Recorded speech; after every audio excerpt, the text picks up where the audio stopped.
ತಾನೇ ಜೋಡಿಯಾಗಿ ಈಗ 2ನೇ ಚಳಿಗಾನ ಕಾಣ್ತಿರೋ ತರುಣ ದಂಪತಿಗಳು.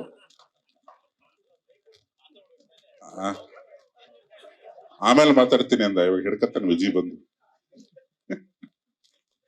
ಇಲ್ಲ, ನೀವು ನಮಗೆ ಕೇಳ್ತಾ ಇರೋದು ಒಂದ್ ಕಡೆ, ನನ್ನ ಒಡನಾಟ ನಿಮ್ ಜೊತೆ ಜಾಸ್ತಿ ಇದೆ, ಎಲ್ಲ ಸಾಂಗ್ಗಳು ಬರ್ಸಿದೀವಿ ಅವಾಗಿಂದನು. ಏನೋ ಸಿಚುವೇಶನ್ ತರೋಣ ಗುರುಗಳೇ, ಹಿಂಗೆ ಎಣ್ಣೆ ಮೇಲೆ ಸಾಂಗ್ ಸಂಜೆ 7 ಗಂಟೆ ಮೇಲೆ ಬಾ ಅಂತ ಹೇಳ್ತೀರಾ.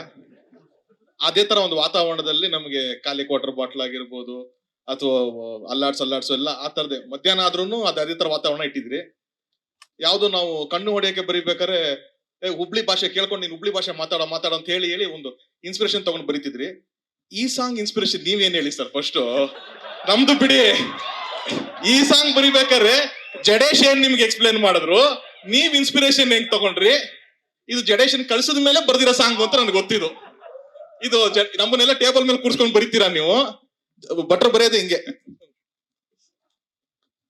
ಇದ್ಯಾಕೆ ಇದು ತೋರಿಸ್ಬೇಡ, ಇದು ಸೆನ್ಸರ್ ಪ್ರಾಬ್ಲಮ್. ಅದೇ ಭಟ್ರು ಹಿಂಗೆ, ಇದು ಜಡೇಶ್ ಬೆಳಗ್ಗೆ ಬರ್ಕೊಡ್ತೀನಿ ಹೋಗು ಅಂತ ಕಳ್ಸಿರೋ ಸಾಂಗ್ ಹೇಳಿ. ಇಲ್ಲ, ನಾವು ತುಂಬಾ ಉನ್ನತ ಮಟ್ಟದ ಚರ್ಚೆ ಮಾಡಿದ್ವಿ ನಾನು ಮತ್ತೆ ವಿಜಿ. ಒಂದು ಸಾಮಾಜಿಕ ಉತ್ಕ್ರಾಂತಿ ಆಗ್ಬೇಕಂತದೊಂದು ಮಟೀರಿಯಲ್ ಹೇಳೋ ವಿಜಿ ಅಂದಾಗ, ಸರ್ ನಮ್ಮವು ನಿಮ್ಮವೇ ತೆಗೆದ್ರೆ 5 ನಿಮಿಷಕ್ಕೆ ಬಂದ್ಬಿಡ್ತದೆ ಅಂದ. ಯಾವ್ದೋ ಒಂದು ಬಿಡು ಅಂದೆ. ವಿಜಿ ಮತ್ತೆ ನಾನು ಇಬ್ರೇ ವೈಯಕ್ತಿಕವಾಗಿ ಮಾತಾಡೋದನ್ನ ಯಾರನ್ನ ಕೇಳ್ಬಿಟ್ರೆ ಕಿವಿ ಕಿತ್ತೋಗ್ಬಿಡ್ತವೆ ಸರ್. ಅದು ಎಂದೆಂದು ಮುಗಿಯದ ಒಂದು ಅಗಾಧವಾದ ಸ್ನೇಹ. ಆಮೇಲೆ ನಾನು ಹೇಳ್ದಾಗ ಆಗ್ಲೇನೆ, ನಾನ್ ಲೋಫರ್ ಅಂದ್ರೆ ನಮ್ಮ ಅಪ್ಪ ಅವನು ಅಲ್ಲಿ ಕೂತ್ಕೊಂಡು ಒಳ್ಳೇದಾಗ್ಲಿ ಮಗನೆ ಅಂತ.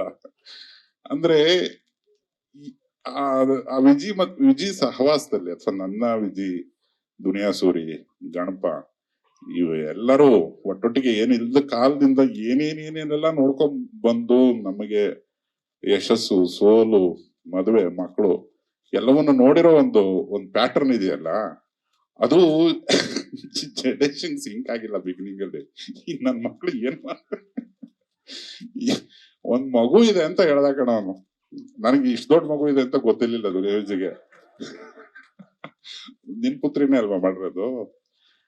ತಡಿ ಇದೆ ಮಟೀರಿಯಲ್ ಅಂತ ತೆಗೆದ. ಈಗ ನಮ್ಮ ಬದುಕಿಂದ ಏನಾರ ತೆಗೆದ್ರೆ ತರ ಅವನ್ನ ಕೇಳಕ್ಕಾಗಲ್ಲ ನೀನು. ಆ ತರ ನಿನ್ನ ಮಗಳಿಗೆ ಒಂದು ಧನ್ಯವಾದ ಕಣ. ತುಂಬಾ ಮುದ್ದಾಗಿ ಕಾಣಿಸ್ತಿದ್ದಾಳೆ. ಆಕೆಗೆ ಇಂಡಸ್ಟ್ರಿಗೆ ಸ್ವಾಗತ. ಯಾಕಂದ್ರೆ ಅಲ್ಲಿ ಕ್ಲೀನ್ ಆಗಿ ನಮಗೆ ಒಂದು ಚಾರ್ಟೇ ಸಿಕ್ಬಿಡ್ತು. ಪ್ರತಿಯೊಬ್ಬ ದಂಪತಿಗಳ ಬದುಕಲ್ಲಿ ನಡೆಯುವಂತ ಒಂದು ತುಂಬಾ ಅನ್ಅವಾಯ್ಡಬಲ್ ಸಿಚುವೇಶನ್ಸ್ ಅನ್ನ ಸಾಂಗ್ ಮಾಡಿದಾಗ ಎಲ್ರಿಗೂ ದೊಡ್ಡ ಲೆವೆಲ್ಗೆ ಲೇಟ್ ಆಗುತ್ತೆ. ಆಮೇಲೆ ಜಡೇಶ ತುಂಬಾ ಎದೆ ತಟ್ಕೊಂಡು ಹೇಳ್ತಾನೆ, ಈ ಚಿತ್ರನ ಫ್ಯಾಮಿಲಿಗಳು ಮುಗಿ ಬಿದ್ದು ನೋಡ್ತವೆ ಅನ್ನೋ ಒಂದು ಹೆಮ್ಮೆ, ಒಂದು ಪ್ರೀತಿ ಇದೆ ಅವ್ನಿಗೆ ಸಿನಿಮಾವೇ. ಆಮೇಲೆ ಫ್ಯಾಮಿಲಿ ಕ್ರೌಡ್ ಅನ್ನ ನಾವು ಎಳಿಬೇಕು ಅಂದ್ರೆ ಅದಕ್ಕೆ ಸರಿಯಾದಂತದ್ದೊಂದು ತುಂಬಾ ಕ್ಯೂಟ್ ಆದ್ದು, ತುಂಬಾ ಡಿಗ್ನಿಫೈಡ್ ಆದ ಏನೋ ಒಂದು ಪೋಣಿಸ್ಬೇಕು. ಇಲ್ಲಾಂದ್ರೆ ಮನೆ ಹತ್ರ ಬಂದ್ಬಿಡ್ತಾನ ಅವ್ನು, ಸರಿ ಇಲ್ಲ ಅವ್ನು ಜಡೇಶ. ಅದನ್ನೆಲ್ಲ ಯೋಚನೆ ಮಾಡಿ ವಿಜಯ ಹೊಸ ಮನೆ ಅಟ್ಟದಲ್ಲಿ ತಯಾರಾದದ್ದು ಇದು. ಇವೆಲ್ಲ ಇತ್ತು. ನಾನು ವಿಜಯ್ ಸೇರಿದಾಗ ಇನ್ನೇನೇನು ಇರ್ತವೆ ಅನ್ನೋದು ನಿಂಗೆ ಗೊತ್ತೇ ಇಲ್ಲ. ಒಂದ್ ದಿವಸ ಕೆಡ್ಕೊಳ್ಳೋಣ ವಿಜಯನ್ನ. ಹೋಗ್ಲಿ ಬಿಡಿ, ಮೇನ್ ಮ್ಯಾಟರ್ ಬಿಟ್ಟು ಬೇಕಿದೆಲ್ಲ ಹೇಳಿದ್ರಿ. ಆದ್ರೂ ನಾನ್ ಸಾಂಗ್ ಬಗ್ಗೆ ಹೇಳ್ತೀನಿ. ಎಲ್ರಿಗೂ ನಮಸ್ಕಾರ. ಲ್ಯಾಂಡ್ ಲಾರ್ಡ್ ಸಿನಿಮಾ ಇದು ಜಡೇಶ್ ನಿರ್ದೇಶಕರು ಹೌದು, ಬಟ್ ಇದು ಯಾವಾಗಲೂ ನನ್ನ ಸಿನಿಮಾ ತರ ಅನಿಸ್ತಾ ಇರುತ್ತೆ ನನಗೆ. ಅಷ್ಟು ಹತ್ರ ನಂಗೆ ಜಡೇಶ್ ಇದು ಯಾವಾಗಲೂ. ನಾನು ಯಾವಾಗಲೂ ಹೇಳ್ತೀನಿ, ನಮ್ಮ ಆಫೀಸ್ ಸಿನಿಮಾನೇ ಇದು ಅಂತ ಅಂದ್ಬಿಟ್ಟು ಹೇಳ್ತಾ ಇರ್ತೀನಿ. ಜಡೇಶ್ ಆಫೀಸು ನಮ್ಮ ಆಫೀಸ್ ಒಂದ್ ರೋಡ್ ಆ ಕಡೆ ಈ ಕಡೆ. ಸೊ ಹಲವಾರು ಡಿಸ್ಕಷನ್ಗಳು ಇದೆ, ಎಲ್ಲಾದ್ರ ಬಗ್ಗೆನೂ ತುಂಬಾ ಶೇರ್ ಮಾಡಿ ಇದು ನಮ್ದೇ ಸಿನಿಮಾ ಅನ್ನೋ ತರದ ಒಂದು ಫೀಲಿಂಗ್ ನನಗೆ ಯಾವಾಗಲೂ. ಸೊ ಆ ನಿಟ್ಟಿನಲ್ಲಿ ನಂಗೆ ತುಂಬಾ ಕಾನ್ಫಿಡೆನ್ಸ್ ಈ ಸಿನಿಮಾ ಮೇಲೆ. ವಿಜಿ ಇಲ್ಲಿವರೆಗೂ ಎಲ್ಲಾ ತರ ರೋಲ್ಸ್ ಮಾಡ್ಕೊಂಡು ಬಂದಿದ್ದಾರೆ, ಬಟ್ ಇದು ತುಂಬಾ ಚಾಲೆಂಜಿಂಗ್ ರೋಲ್ ವಿಜಯ್ ಅವರಿಗೆ. ಅಂಡ್ ವಿಜಯ್ ಓಕೆ, ಲಾಸ್ಟ್ ಒಂದ್ 2-3 ಸಿನಿಮಾ ಹುಡುಗರಿಗೆ ಎಲ್ಲ ಪಡ್ಡೆ ಐಕಳಿಗೆಲ್ಲ ಫುಲ್ ಹಂಗೆ ಹಿಂಗ್ ಬಲೆ ಹಾಕಿ ಎಳೆದು ಹಿಂಗ್ ಇಟ್ಕೊಂಡ್ಬಿಟ್ಟಿದ್ದಾರೆ. ಈ ಸಿನಿಮಾ ಪಕ್ಕಾ family audience, Vijay first day ಬರೋ ತರದ್ ಒಂದು ಸಿನಿಮಾ ಇದು. ಅಂಡ್ ಅದನ್ನ ತುಂಬಾ ಧೈರ್ಯವಾಗಿ ನಾನು ಹೇಳ್ತೀನಿ. ಅಂಡ್ ಸಾಂಗ್ ಬಗ್ಗೆ ಅಂತ ಬಂದಾಗ, Ajju is the hero of this song. Ajaneesh ಅವರು ಯಾರೋ ಪ್ರೊಡ್ಯೂಸರ್ ಅಂದ್ರು, ಲೇಟಾಗಿ ಕೊಟ್ಟರು ಲೇಟೆಸ್ಟ್ ಆಗಿ ಕೊಡ್ತಾರೆ ಅಂತ. ನಾನು ಇದೊಂದು ಓಪನ್ ಸ್ಟೇಜ್ ಮೇಲೆ ಹೇಳ್ತೀನಿ, ಖಂಡಿತವಾಗ್ಲೂ ಯಾವ ಮ್ಯೂಸಿಕ್ ಡೈರೆಕ್ಟರ್ಸ್ ಗಳದ್ದು ತಪ್ಪಿಲ್ಲ ಸರ್ ಲೇಟ್ ಆಗಿ ಕೊಡೋದು. ನಮ್ಗಳು ತಪ್ಪು ಸರ್ ಡೈರೆಕ್ಟರ್ಗಳು. ನಾವು ಟ್ಯೂನ್ ಓಕೆ ಮಾಡಲ್ಲ, ಇದು ಇನ್ನೊಂದು ಮತ್ತೊಂದು ಅಂತ ನಾವು ಕರೆಕ್ಷನ್ ಮಾಡ್ತಿರ್ತೀವಿ ಸರ್, ಫಾಲ್ಟು ನಮ್ದಿರುತ್ತೆ. ಆನಂದ ಪಟ್ಬಿಟ್ಟ ಅಚ್ಚು. ನಮ್ದಿರುತ್ತೆ. ಅವ್ರೊಂದ್ ಸಿಂಗರ್ ಆಡ್ಸಿದ್ರೆ ಸರ್ ಇದು ಓಕೆ ವಾಯ್ಸ್ ಇನ್ನೊಂಚೂರು ಏನಾದ್ರು ಬೇರೆ ಹೌದಾ ಸರ್, ಅವರು ಹಗಲು ರಾತ್ರಿ ಕಷ್ಟಪಟ್ಟು ನಾನು ಎಲ್ಲಾ ಮ್ಯೂಸಿಕ್ ಡೈರೆಕ್ಟರ್ ಜೊತೆ ವರ್ಕ್ ಮಾಡಿದೀನಿ. ಸೊ ನಾನು ಅವ್ರ ಪರವಾಗಿ ಹೇಳ್ತೀನಿ, ಸಾಂಗ್ ಸರ್ ನಾವು ನಿಮ್ಮ ಹತ್ರ ಬಂದಾಗ, ಪ್ರೊಡ್ಯೂಸರ್ ಹತ್ರ ಬಂದಾಗ ಸರ್ ಮ್ಯೂಸಿಕ್ ಡೈರೆಕ್ಟರ್ ಕೊಡ್ತಾ ಇಲ್ಲ ಸರ್ ಸಾಂಗ್ ಅಂತ ಹೇಳಿರ್ತೀವಿ, ನಮ್ದು ಇರುತ್ತೆ ಸರ್ ಅಲ್ಲಿ ಎಫರ್ಟ್. ಸೊ ಹಾಗಾಗಿ ಬಟ್ ಅಂತ ಲಾಸ್ಟ್ ಮೂಮೆಂಟ್ ಗಳಿದ್ದಾಗ್ಲೂ ಅದ್ಭುತವಾದಂತ ಸಾಂಗ್ಸ್ ಕೊಡೋದ್ರಲ್ಲಿ ಅಜ್ಜು ಕೂಡ ತುಂಬಾ is given a great song ಇಲ್ಲಿ. ಸೊ ಅದೊಂದು ಅಂಡ್ ಬಟರ್ ಕಾಂಬಿನೇಷನ್. ಜೋರಾಗಿ ಬೆಳಗ್ಗೆ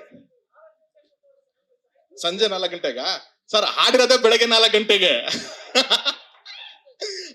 ಬೆಳಗ್ಗೆ 4 ಗಂಟೆಗೆ ಅದು ಸಾಕ್ಷಿ ನಾನೇ ಆಡಿಸಿದ್ದು ಸರ್. ದಯವಿಟ್ಟು ಕ್ಷಮಿಸಿ, ಈ ತರ ತುಂಬಾ ವರ್ಷದಿಂದ ಈ ಬಾರನ್ನ ಎತ್ಕೊಂಡಿದ್ದೆ ಮನಸ್ಸಲ್ಲಿ. ನನ್ ಪರವಾಗಿ ಧ್ವನಿ ಎತ್ತಿದಕ್ಕೆ ಏಕೈಕ ಬ್ಯಾಚುಲರ್ ಬೇರೆ ನಾನು. So I was left alone there.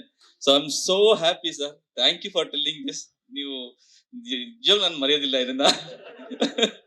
ಯಾವ ಫಂಕ್ಷನ್ ಹೋದ್ರು ಅಜ್ಜು ಸರ್ ಲೇಟ್ ಆಗಿ ಕೊಡ್ತಾರೆ, ಅದ್ರ ಲೇಟೆಸ್ಟ್ ಆಗಿ ಕೊಡ್ತಾರೆ ಅಂತ ಕೇಳಿ ಕೇಳಿ ಕೇಳಿ ಯಾರಾದ್ರೂ ಒಬ್ಬ ನನ್ನ ಪರವಾಗಿ ಮಾತಾಡಲ್ವಾ ಅಂತ ಕಾಯ್ತಾ ಇದ್ದೆ. So thank you sir. ಈಗ ಅವನೊಂದು ಮಾತಿನ ಮಧ್ಯೆ ಬ್ಯಾಚುಲರ್ ಅಂದ, ವೇದಿಕೆ ಬೇರೆ ಹತ್ತಿದಾನೆ, ಇಷ್ಟೊಂದ್ ಜನ ದಂಪತಿಗಳಿದೀವಿ, ವಿಜಿ ಇದ್ದಾನೆ, ನಾನಿದ್ದಾನೆ. ಇರಪ್ಪ ಬಾರಪ್ಪ ಇಲ್ಲಿ ವಿಜಿ ನೋಡ್ಗುರು, ನಿತ್ಕೋ ಗುರು ಇಲ್ಲಿ ಬಾಗುರು.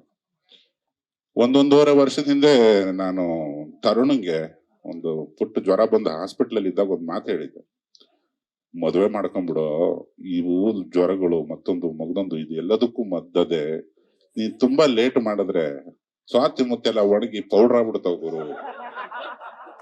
ಅದನ್ನ ತುಂಬಾ ಸೀರಿಯಸ್ ಆಗಿ ತಗೊಂಡು ಅವನು ಮದುವೆ ಆಗಿದ್ದಾನೆ. ಇದನ್ನ ನಾನು ಹೇಳಿದ್ದೇನೆ ಕರೆಕ್ಟ್ ಆಗಿ ಹೇಳು. ಅದನ್ನ ಲಿರಿಕ್ ಮಾಡೋದಕ್ಕೂ ಪ್ರಯತ್ನ ಪಟ್ವಿ. ಒಪ್ಕೊಂಡಂತ ಹುಡುಗಿ ದಂಪತಿಗಳು ಸುಮಾರು ಜನ ಮದುವೆಗೆ ಬಂದಿಲ್ಲ, ಎಲ್ಲ ಶುಭಾಶಯ ಕಣ.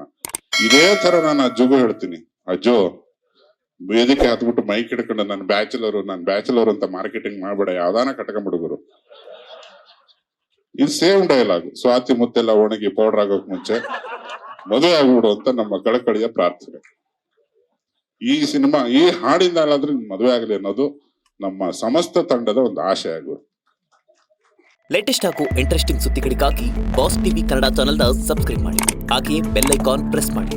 ಇದರ ಜೊತೆಗೆ ಫೇಸ್ಬುಕ್, ಇನ್ಸ್ಟಾಗ್ರಾಮ್, ಎಕ್ಸ್ನಲ್ಲೂ ಮಿಸ್ ಮಾಡದೆ ಫಾಲೋ ಮಾಡಿ.